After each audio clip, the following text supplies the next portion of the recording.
Dobriša Cesarić, Oblak.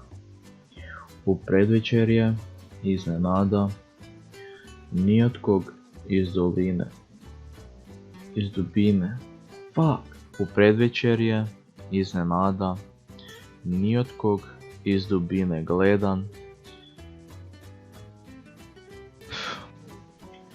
Vjetar visine njihoga je.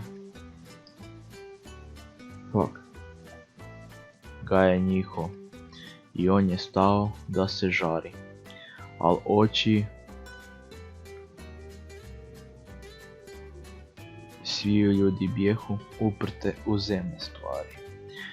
I svaki je išao svojim putem. I svaki je išao svojim putem. Jeboti pas mater. Dobriša Cesarić, Oblak. U predvečerje, iznenada, ni od kog iz dubine gledan, pojavio se ponad grada oblak jedan. Vjetar visine ga je njiho i on je stao da se žari, al oči sviju ljudi bjehu uprte u zemne stvari. I svak je išao svojim putem,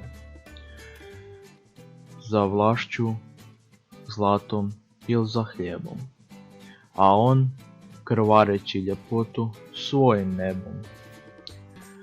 I plovio je sve to više, ko da se kani dić do Boga. Vjetar visine ga je njiho, vjetar visine raznio ga.